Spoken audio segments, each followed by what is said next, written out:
Hello everyone. Today we talk about how to fix the app of Fiverr. Here we go to settings. Then we click on apps. After that you will search the app Fiverr.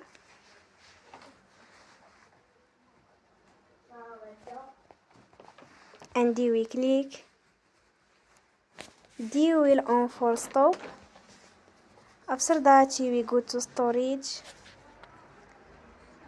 Then we click on clear cache.